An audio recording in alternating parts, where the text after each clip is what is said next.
Hello, quick word of warning, this is my day off, so I'm going to be really grumpy and half asleep throughout all of this because I should be asleep and not doing any work, but that's fine because...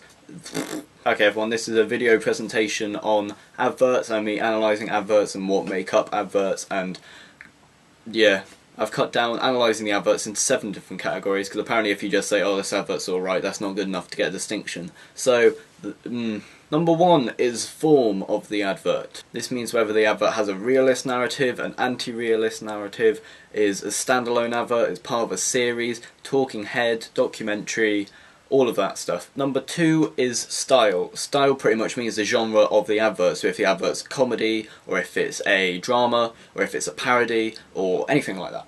The third one is codes and conventions of the advert. This means what is the camera angles, the shot types, the audio, the soundtrack, everything like that. Number 5 is computer graphics, which means 3D stuff, special effects, some animation stuff that goes into it, and all that jazz. Number 5 is techniques of the advert, which means overt messages, obvious messages, celebrity endorsement, and just stuff to help the advert or the product sell. Number 6 is the characteristics of the product or the service in hand, which pretty much means what helps it sell, its unique selling point to this USP.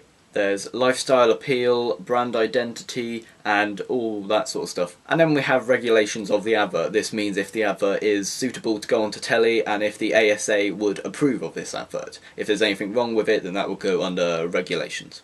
Okay, that's about all of the categories, so I'm going to start talking about adverts and all that fun stuff, so yay. First advert is for the company V8 who sell fruit juice, and they have animated an apple with little carrots for arms, and he's running along and he's singing, and yeah, while this little apple carrot Frankenstein thing is walking along, other pieces of the fruit are singing with it, and it's singing oh what a beautiful morning from the movie Oklahoma, I think.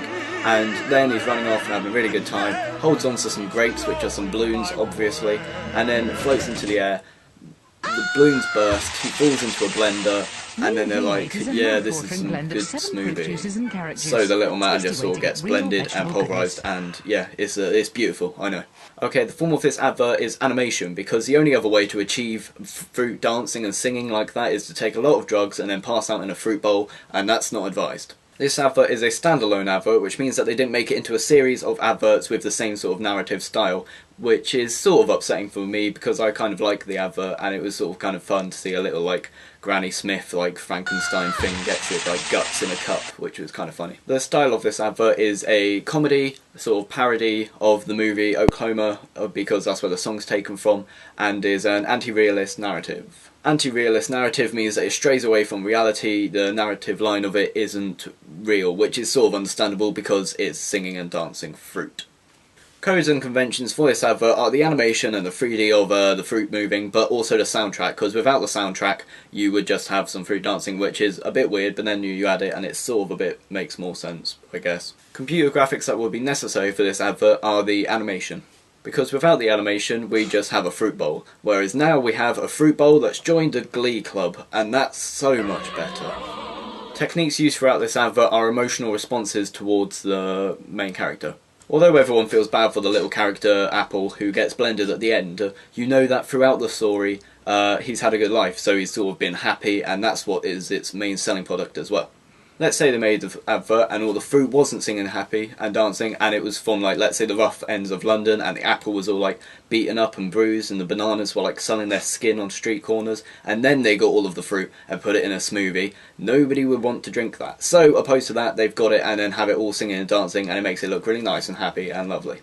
The characteristics of this advert and the main sort of selling point is that it's 100% fruit, which really shouldn't be like a selling point. It should be a rule if you're selling sort of fruit juice, but whatever, yeah, they're selling 100% fruit. Okay, last bit, regulations. The only regulation that I can see of this advert is at the very end where he gets blended. People will be emotionally attached to this little guy and would want to see him getting blended, but overall, it's a apple, so I don't think people are going to get that, like, angry at it. But yes, that's the only thing I can think of. So at the end of the day, I think the ASA would approve of this advert, and so do I, so yeah, I'm happy with that. So, yeah. The next advert was the first advert in the UK to be televised for the new Nintendo console, the Wii U, which to me sounds like a siren going Wii U, but yeah. The form of this advert is realism, and it's also a standalone. They probably chose to make this advert a standalone because it's really annoying, and if they made it into a series, the suicide rate in the UK would rise to an all-time low, which is... The style of this advert is to make it fun and energetic, which is like the console, but they've sort of done it in the same way as if I got a pair of keys and jingled them at a 2-year-old, that 2-year-old would get excited, but somehow it works. With codes and conventions for this advert would be iconography. Iconography is a certain aspect of the advert that relates to the product using visual or auditory techniques. An example of this would be the font colour that comes on screen, so it's sort of white and blue, and so is the logo of the Wii U, as in the little U bit is blue, Wii is white. That is iconography, and it sort of works in other techniques, but for this one, that's it. Computer graphics for this advert would just be the gameplay and the transitions coming in, and you expect that sort of in a fun, exciting thing to make it like all swoop in and look all cool. So that's that's it. Techniques in this advert is the promise of fun.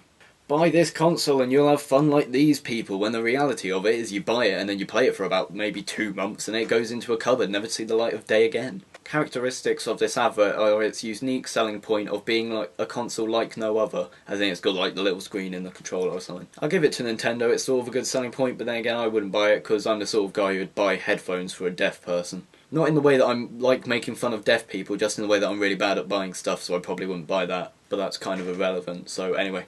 Regulations of this advert would be, in the advert there's some sort of zombies or stuff, but you don't even see the zombies do anything, so it's just sort of like... So that should be fine. The only other regulation that I can see in this advert is false advertising, because the people in this advert seem to be having too much fun. Next up is a beautiful advert, which I cannot complain about because it's so goddamn amazing, and that is the Panda adverts. Panda is a cheese company in Egypt, I think, and their adverts of them, they've made a series of them, and they're amazing. What will happen in these adverts is somebody would disapprove of this cheese, or not buy it, or something along those lines, and then this panda will come along out of nowhere, and then like, beat up everyone, or do something really bad, and it sort of like causes his own little riot, and it's beautiful.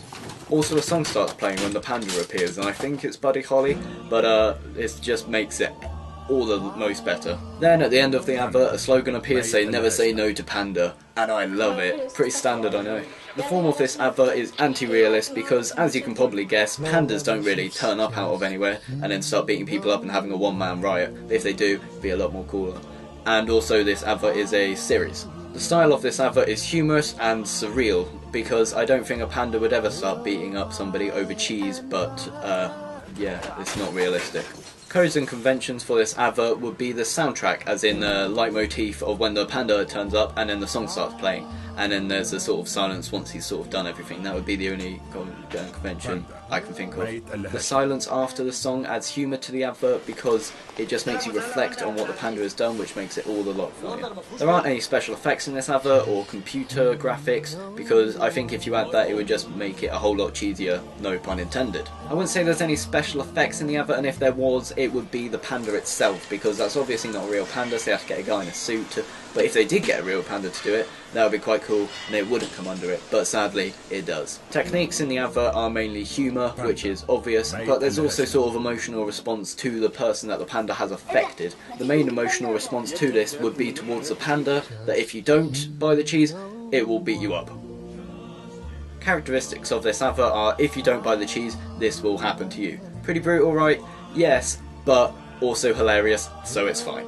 What's next? Regulations. Regulations is a pretty big one for this advert because there's death threats throughout it, and I don't think you're really allowed to show death threats on TV.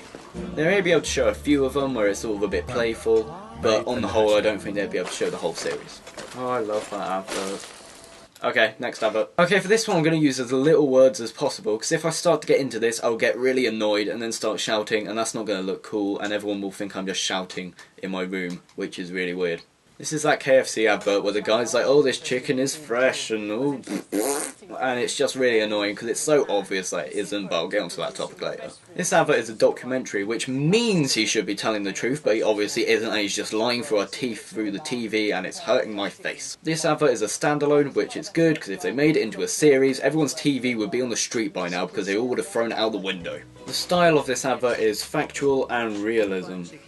This advert doesn't go off on a tangent about something unrelated to the original product in hand. The codes and conventions for a documentary-styled advert are to make it look as unprofessional as possible, to make it look like you, the member of the public, has come into the kitchen and it just looks completely normal, as in they wouldn't add any computer graphics or explosions or anything fancy to make it look even more unreal. Because they do this, it promotes a whole new level of truth as that they're portraying onto you, which obviously it isn't, Mr. Colonel, but that's fine. Computer graphics weren't included in this advert, but it would be more believable if there was a car explosion, like in the middle of loading a bucket full of fresh chicken. Techniques used in this advert are direct contact with the audience, which makes you trust the spotty teenager loading the chicken into the bucket. Characteristics of this advert is that it's fresh and 100% chicken breast. Regulations of this advert are not to lie to your viewer, Mr. Colonel. Now the last advert is a Pantene or Pantene advert with the shampoo or something, where they just get celebrities to wave their hair about in slow motion and say big sciencey words about the product that makes the audience believe that they know what they're going on about, when obviously they don't, because that's not their job. The form of this advert is a talking head advert, and I don't know if this was a series or a standalone, because it's sort of the same thing for every advert, but they just change around the celebrities, so I'm not sure on that one.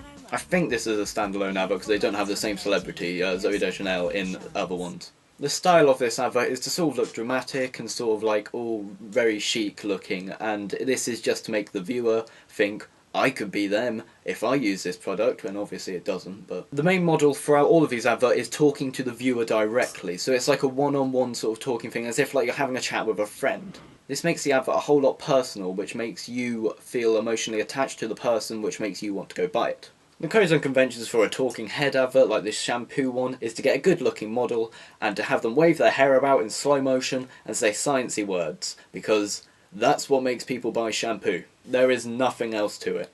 Computer graphics used in this is when they show that little sciencey part of this is what the product does to your hair and it makes it look all shiny and gives it a nice big hug.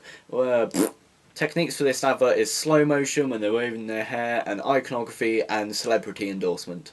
Characteristics for this advert are saying if you use this product then you will have nice hair like this person, which obviously isn't the case, because let's say you have hair like Russell Brand or Amy Winehouse, or at least what Amy Winehouse used to, then there's no amount of anything that can help that. Regulations for this advert would be fine across the board, it's all good, it's all lovely, everyone likes the models, hair, slow motion, it's fine. Okay, have I got any more adverts? Oh, that's the last one! Right, that's the end of this video. I hope you had as much fun watching it as I had making it. Bye.